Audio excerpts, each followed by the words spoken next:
Bonjour à tous et bienvenue comme chaque semaine notre petite vidéo explicative sur la semaine qui va suivre.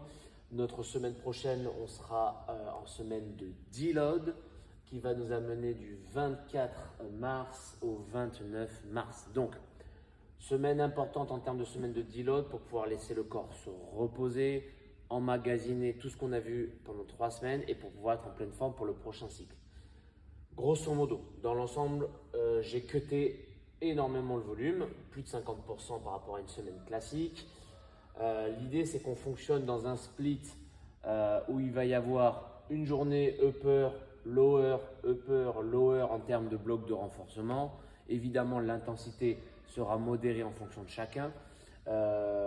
Mais grosso modo, voilà, beaucoup moins de volume puisqu'on fait une seule fois les mouvements et non pas 2 ou 3 fois comme on a pu vivre sur la fin du cycle. Première chose, le lundi, moi je vous conseille de prendre vraiment 2 jours off complets pour ceux qui sortent de compétition ce week-end, qui sortent avec les watts des qualifs, puis l'ensemble du cycle. Dimanche, lundi pour une deload, c'est pas déconnant.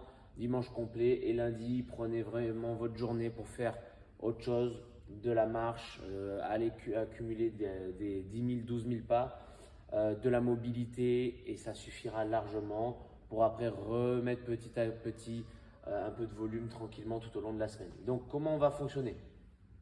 De mardi à vendredi, comme je vous l'ai dit, sur les mouvements de renforcement, j'ai splitté carrément les renforts haut du corps en 2 sessions.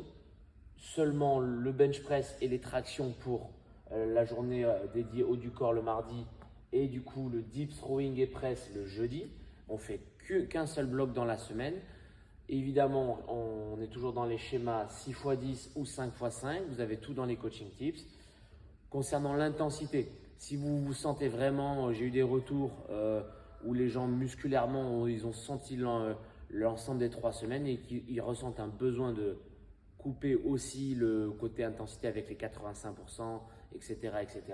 Donc dans ce cas-là, vous suivez ce qui est écrit dans les coaching tips et vous mettez dans des RPE 6-7, histoire de juste donner à manger un petit peu aux muscles, mais sans trop leur demander encore. Si vous vous sentez plutôt bien et que juste le fait de cutter le volume drastiquement vous suffit, alors vous pouvez respecter vos pourcentages habituels. Par exemple, le 5x5 en traction, on peut très bien être dans les mêmes poids qu'on a réalisé pendant 3 semaines. Donc vous l'avez compris, en deload, c'est l'écoute de son corps, la priorité. Est-ce que vous vous sentez vraiment au bout de la limite et que là, il faut vraiment choquer avec moins de volume et moins d'intensité pour pouvoir vraiment récupérer?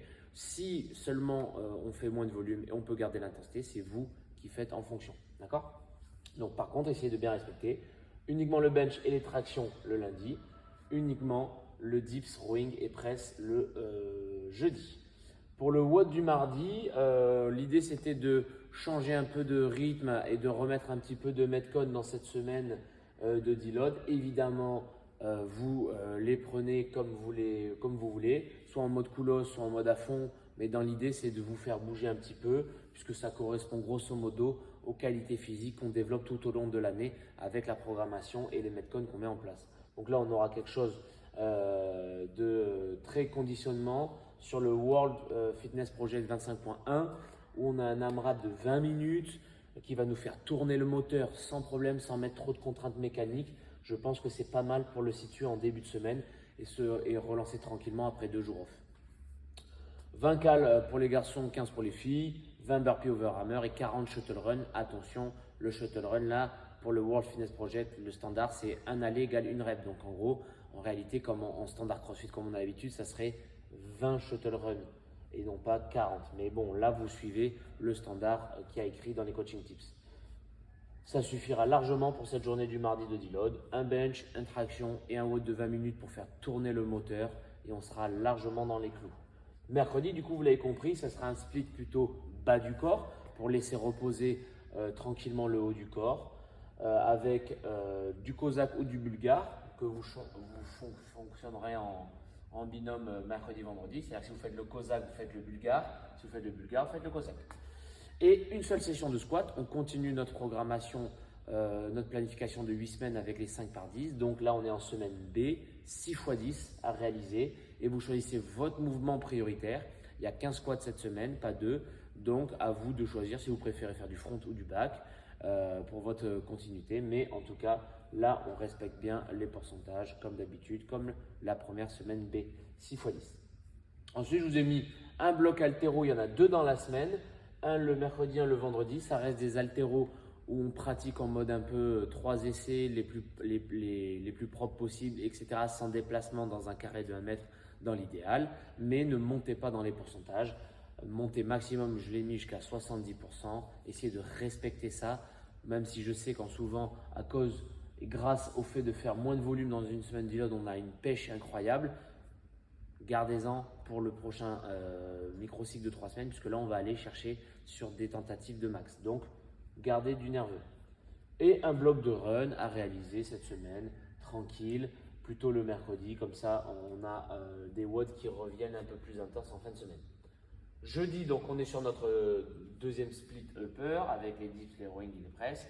Et j'ai mis le 25.3 des WFP. Pourquoi? Parce que ça ressemble de près de loin à un max out. Vous savez, la qualité physique qu'on développe tout au long de l'année dans les programmations compétiteurs, où on va développer de la barre avec de la gym à des intensités assez importantes. Et celui-là, il est très très bien puisqu'on a du deadlift et du handstand walk en partie 1 assez lourd.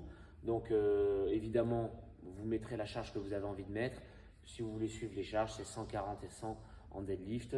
Donc c'est assez cossu et c'est assez intéressant en termes d'intensité. Puis la partie 2, un wall walk to facing strict HSPU que j'ai mis souvent dans les team training et que j'avais annoncé qu'elle allait arriver.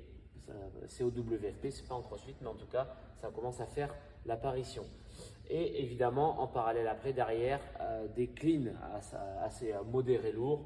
Donc c'est, je trouve, un WOD qui ressemble bien à la qualité physique qu'on propose en général et donc qui sera intéressant à réaliser. Vendredi, on finit la semaine par le renfort bas du corps avec le bloc de deadlift de la semaine et le Kozako bulgare et un deuxième bloc d'haltéro pour vous faire pratiquer, essayer de, pourquoi pas, corriger les petites erreurs que vous avez vues avec moi en message ou autre chose à la fin de ce cycle pour pouvoir essayer de repartir sur un nouveau cycle avec des bons feedbacks. Et enfin, le samedi, le WFP 25.2, comme ça on se sera tapé tous les watts des World Fitness Project pour ceux qui suivent. Sinon, team training, watts de votre salle et où je l'ai mis là ou là pour ceux qui font les qualifs des Mayennes. Pourquoi pas refaire un redout à ceux à qui j'ai dit qu'il faut faire des redouts et ceux qui vont faire pour la première fois. N'hésitez pas à venir me demander, comme il y en a qui l'ont fait, en termes de stratégie, en fonction de vous, comment appliquer les breaks, etc. Et vous filmer pour me l'envoyer et pour faire un redout derrière optimisé. Voilà pour cette semaine de deload. Donc vous l'aurez compris, petit résumé rapide, on cut énormément le volume de 50% ou plus.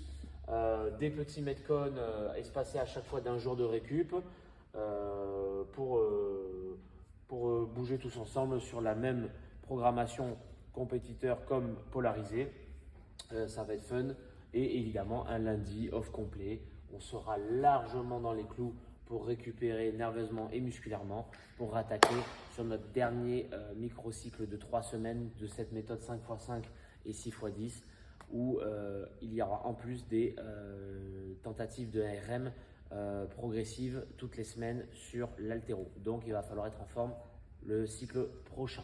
Bonne semaine à tous. Continuez de m'envoyer vos vidéos, de me taguer et n'hésitez pas à demander plus de retours. Je suis là pour ça. N'oubliez pas. Bonne semaine à tous.